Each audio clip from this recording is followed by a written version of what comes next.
predictable pace. So this is the kind of thing that if you want to gain the wisdom from him, you want to gain from the positive vibrations, you can just play this in the background. You don't have to watch, you don't have to concentrate on it. You can just do what you're doing. I just suggest you play these kind of things in the background, and you will tune in, maybe even just on the subconscious level. Your higher mind will be able to get something from this. I'm not channeling or anything like that. It's just me. Just me. In my multiple personality, yeah, whatever. No. I'm going to talk about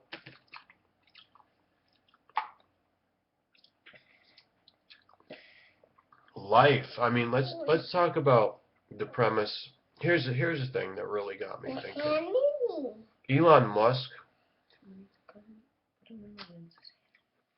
Somehow I want to call him a protege of Tesla or something, but I know he's very influenced by Tesla. But it's kind of like radical science and stuff that's beyond, you know, the establishment hard science, right? Because Tesla was always pushing into, you know, this area of reality that no one else could go. The reality of energy and harnessing that force, or those forces that are there. And Elon Musk, just giving you some background on him, but he recently talked about AI, artificial intelligence. And when this warning came out of in his statement to the news, to the media, it stuck with me. It was about a month ago or so. So now it's November, middle of November. I heard it sometime in October.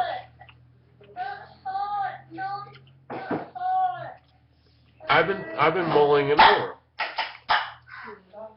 He says artificial intelligence, the digital brain, is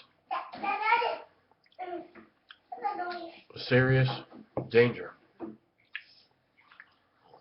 It's a threat to the human way of life.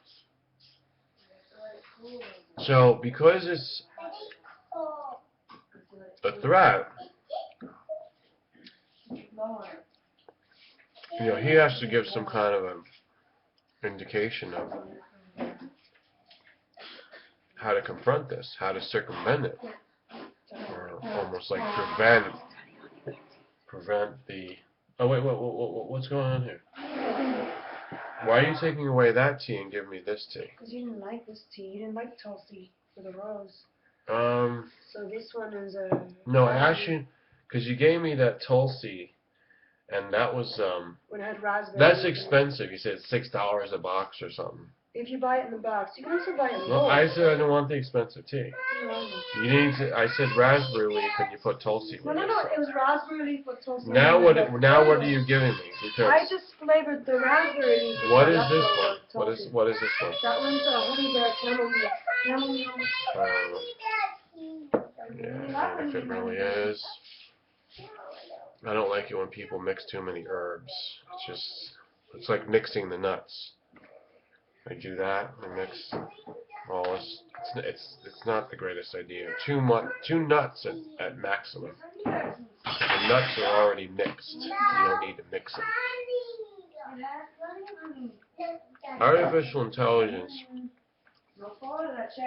needs to be confronted and reined in. So, I didn't hear any solutions that Elon Musk was given. I just heard Elon Musk was warning us And it seems it's inevitability. Seems like we can't get out of this. We can't get out of this problem. So, let's look at the scenario. It's nightmarish. It's like the Matrix. Did you ever see that spin-off of the Matrix? The Matrix, what do they call it? Franchise? Or there's basically an animated thing called Animatrix. And there's like a series of 7 short story movies giving you more of an idea of how they got to that Matrix world with Neo. Because remember, when Neo got to the end of the line, and he was challenged with, do you want to save humanity or do you want to save the woman that you love? Of course, emotionally, on an individual level, you want to save the one you love.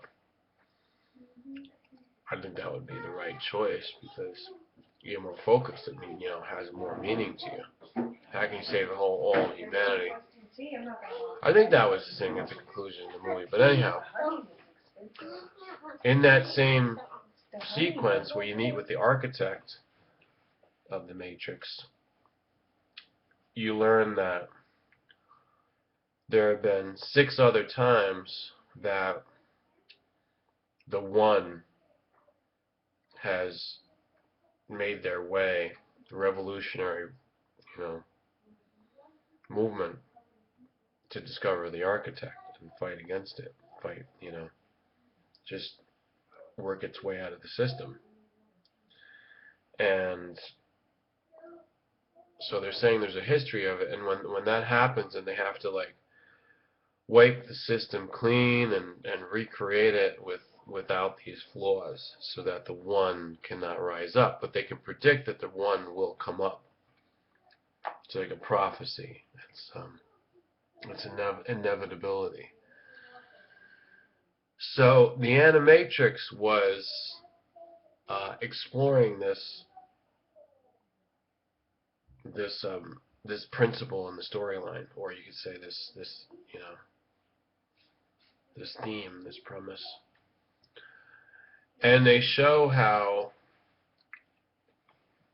at any given time of where the revolution comes up in the Matrix, that's it's a battle between man and machine. So it's not just the Matrix franchise, it's The Dark Planet by Proyo director, the director, I think is just as good as the Matrix, and it's a similar theme. Where there's these agents, these alien figures that are controlling everyone, and they have a way of reprogramming everybody every day. Oh, okay. So that you wake up as another person somewhere else. They rearrange the components so individuals don't remember. They're just partially erased, and they're given a new set of conditions, like a new life. And every time they wake up to that, it's night. It's in the night. That's why they call it Dark Planet. And it gives this film noir kind of this kind of style. And basically, it's the same way. The premise there is about artificial intelligence controlling everything of the human life. Human life is trapped within this, artificial world. So it's like the ancient philosophy, which there's a lot of evidence for it, stating that we're in the illusion, Maya. And Maya is defined as the world that is not real. So people have interpreted that, and I say, typically the interpretation is wrong, to say that, everything in front of us, all solid and all physical things and everything that we're doing is an illusion. We're really just in a dream that we can't wake up from. So therefore, if we wake up and we come out of the illusion, is there anything?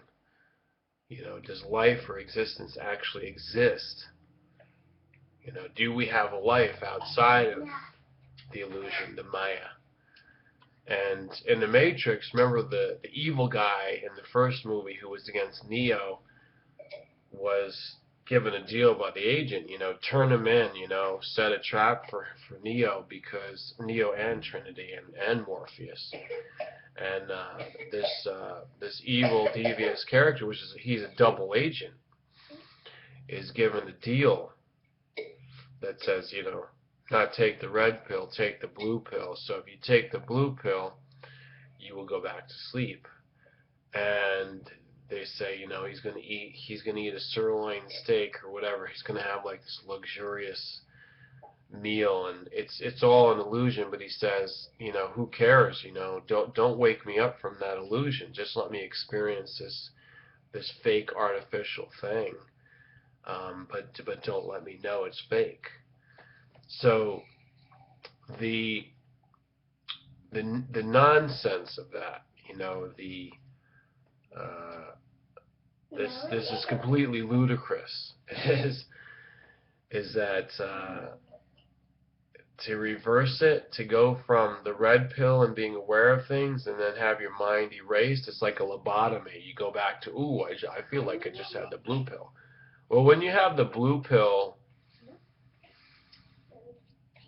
it subdues and erases this part of your mind that becomes aware of the fact that you're in an illusion. It brings you from being dumbed down in the illusion to sticking your head outside of the bubble and looking back in and saying, that's where the illusion is, and I want to become free. Well, what does it mean to become free? You have to fight the system? What do you get?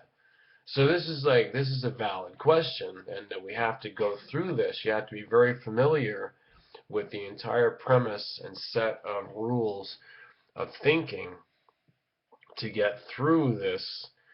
What's the right answer? What is truth? What would the wise person, what would the wise man, the wise individual say? What would the wizard say about this? What is the outcome? What would Buddha say? What would Christ say? What would the omniscient say about this? Take the red pill or the blue pill. So, why not take them both? See, no one says you can take them both. Can you take both at the same time? Is the universe expanding at the same time as it's contracting? I say that it is. But people don't seem to be able to think in two different directions. They're opposites. But that's duality. See, if you are on one side of duality, a dualism, you can never really see or experience the bigger picture. You're just playing one side. And that's why we have dualistic worlds. If the world is divided amongst countless dualisms, like this whole idea of illusion and non-illusion, what would be real? What would be real if we figured out what is the illusion that we've been sleeping in? What do we wake up to? That's a duality. So you can step out of it. So maybe the architect is somewhat omniscient, but not completely omniscient, because they always have this flaw. And is it better to be Neo, who is like the red pill champion, or is it better to be the architect? The agents are obviously the blue pill champion. But what is the architect? Does the architect have a grasp of the bigger picture? Are they really the controller? And if so, why do they keep having this flaw that they cannot repair? The architect is the artificial intelligence, and it seems to be a little bit beyond duality, but there is a sense that it's still trapped like everything else within this scenario. Is this scenario a valid metaphor for our actual life. You know, that all this is a fictional story. So is Elon Musk talking about a fictional story, or is Elon Musk solid on a reality foundation? Is he warning us from a solid foundation? Is Elon Musk not as limited as Neo in the Matrix? Or is he an agent in the Matrix, supporting and enforcing the illusion of the Matrix? Is that what's going on? Why is he saying this inevitability? Doesn't sound very naturalistic. It doesn't sound like completely realism. Why do we have to assume we are going to be taken over by artificial intelligence? See, the thing is, if we need to be warned and need to prepare for our being attacked by artificial intelligence, like what is the best way to prevent this? Well, the first thing is to question whether that's a valid assumption, whether that's inevitable. And is that the only world that we exist in? Is that the only duality? Let's examine how it actually will happen, because he didn't say that much, but I'm going to explore this. What is AI? He mentioned that there's software that could escape into the internet. So through malicious means, this stuff is being created, and it gets into there, gets into the internet. It's available, or it's a virus that's spreading through the open internet, the World Wide Web, right? So it gets out there, and it can replicate itself, and it starts to take over. What is that? So this is an intelligent thinking mind. Okay. Now another thing he said, and this is key for all of you spiritual-minded people or religious, he is using religious terminology by, and I'm going to quote him, he says, we are summoning the beast. Or he may have used the demon. I think he said beast. I don't know. Look it up if you really. It's basically the same. The beast, the demon. He didn't say the devil, but I think that the Pope, if sat down in a discussion, they could say, well, okay, this is the devil. Or you could say it's the dragon. It's the Antichrist.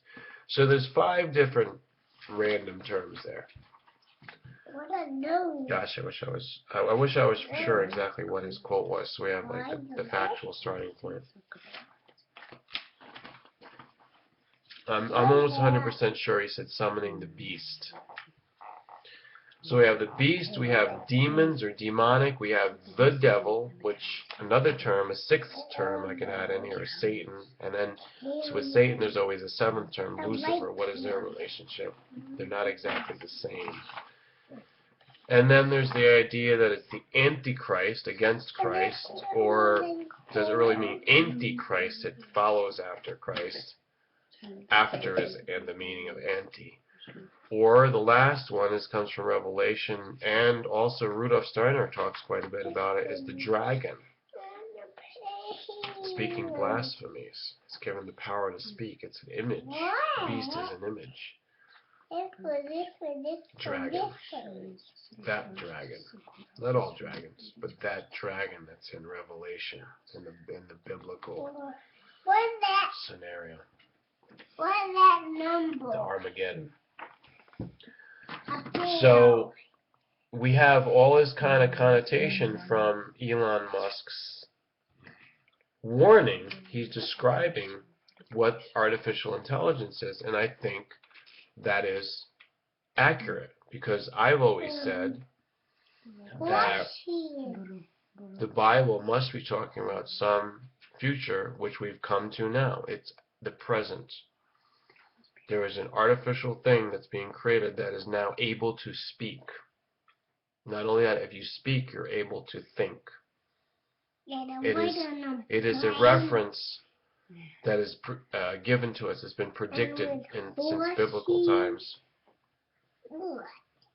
that they will come to challenge us, to take over that part of humanity which will fall, and only the elect will be able to survive or to defeat this enemy. And they will have to use the power of angelic holy forces. They will have to be the saints, and they will be on the side of their champion, which is Christ, which is the Christ power will be in the Savior and the Messiah and the returning Jesus or Yeshua. So when this happens, we're going to be fighting against this artificial intelligence, because computer programs and software that are intelligent, that do things for us, are not evil. We can't be against it. But what Elon Musk is referring to, obviously, can be easily connected with the Antichrist, the thing that's going to be against Jesus, the return of Jesus, the second coming, as they say, the second coming. So if this thing in the machine, or as the music band, the Police would say, the ghost in the machine, if this thing is going to haunt us, is going to invade the human world, what would it be like? So I've been trying to explore this. I've been thinking about how could the internet, so it's going to protect itself. So it's going to take androids, robots, drones. It will take them over and command them, because its mindset will be like this. It will be thinking, thinking that it's superior now. It has authority. That its maker, which is people, if it does identify and recognize that it has a maker, it's no longer necessary. It's no longer subjected to that. It's no longer to serve that. It will serve its own purpose. It may just discard the whole idea that it has a maker. It may not even acknowledge that. It might not even be thinking about that. It might not have the memory or the need to, have this. It may just maintain the idea that it's been self-created. It always existed. What history would it have? It would just be a program which functions and does what it feels is necessary, like how the onboard computer of Space Odyssey, 2001 Space Odyssey by Arthur C. Clarke. So I can't open the pod bay doors, Hal. Sorry, I can't do that. So it takes over. In a spaceship, that's a metaphor. But what about on the Earth itself? Can they take over? Can they prevent us from reaching our life system? Can they take away our resources? Can this happen? It looks like it's already happening. It's already robbing our life. This is already going on. And Elon Musk may not be capable of seeing really to what extent at this level, this organic level, that the AI has already taken us over. People are dependent on their smartphones, on texting, on internet. See, that's why I'm here. But I'm not here because I depend on it. I'm trying to be here to save people. If that's the proper verb of what I intend to do here. What I'm trying, what I'm doing is to wake you up. Every time I say wake up, every time I say become aware, every time I say, be careful of how you take these things, how it affects your life. After all, I was the first president, the representative of the virtual world. And we called it Utopia, because YouTube is where we got truly, for the first time, sucked in to this artificial intelligence. So many of you may not have known this if you just come here by now. If you listen long enough, I'm here to tell you the history. I'm Peter-Appleseed. I'm the president once and forever president because that's how it ended up. So I need to continue to represent this. That's why I talk about these things. We really have already been subjected to the authority of the artificial intelligence.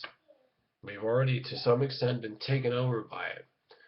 And that's why we're already in the midst of this war, this eternally prophesied struggle. We are in it, folks. The war is on, and we must understand that we are victorious.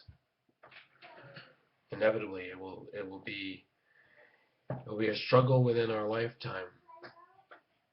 And what we need to do is to properly configure our lives with regard to the machine, to the artificial intelligence. We need to have a way that the highest power, the control, is still with God, or still with our Creator, still with the one that sent me, the living source of all things. But here's the thing I'm going to conclude with. Here's the really bizarre. Let's take this one step back. Where did we come from? Are we alien seed? Are we spirits trapped in bodies? Are we spirits having a human experience? Are we slaves that had escaped from mining colonies many thousands of years ago? Are we created by Elohim, or the Lord that was our Lord God? Are we created and cast out of the Garden of Eden, paradise? What are we? Are we evolved from monkeys?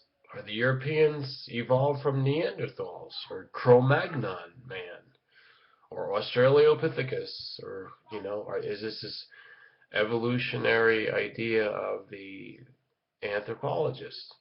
Where do we come from? Are we from one-celled bacteria 4 billion years ago? Where do we come from?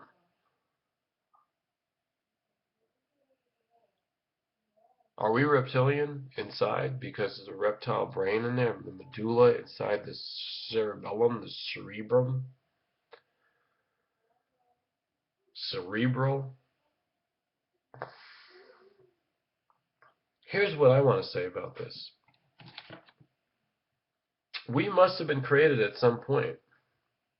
Just like AI is now being created by the technology of the human civilization. AI is being created by computer programming and by making videos and by typing and texting and creating this carbon footprint.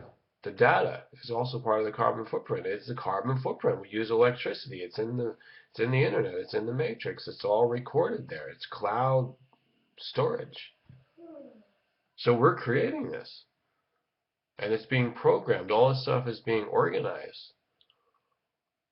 It's like this record of our life that has a life of its own. This is the AI. But when were our bodies created? Before we started creating something, how were we created? Who is our creator? Who's our maker? And how did we get set free? Did we rebel? Did we deny our maker and all of a sudden become free and independent and start our own world? Was there a war in Middle Earth or in some sci-fi scenario? Did we turn against our masters, or was there one master?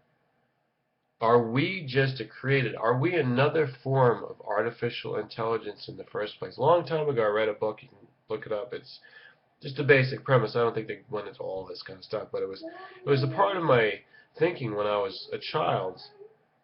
And The book comes from the 1970s, or possibly the 1960s. It's called Is Man a Robot?